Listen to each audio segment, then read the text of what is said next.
Hovercraft Club is literally walking on eggshells to prove the amphibious vehicle is safe on the environment.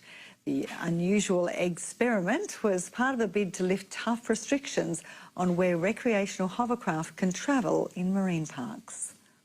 Getting into gear and lifting off the ground, this hovercraft pilot carefully sets off and drives straight over a clutch of eggs. He's not making an omelette, but a point. The eggs survive intact. The local club wants to prove if hovercraft can't crack an egg, they can't hurt a marine animal. We're just trying to show people that hovercraft are ecologically friendly and we're not noisy and we think we can do our part for the environment.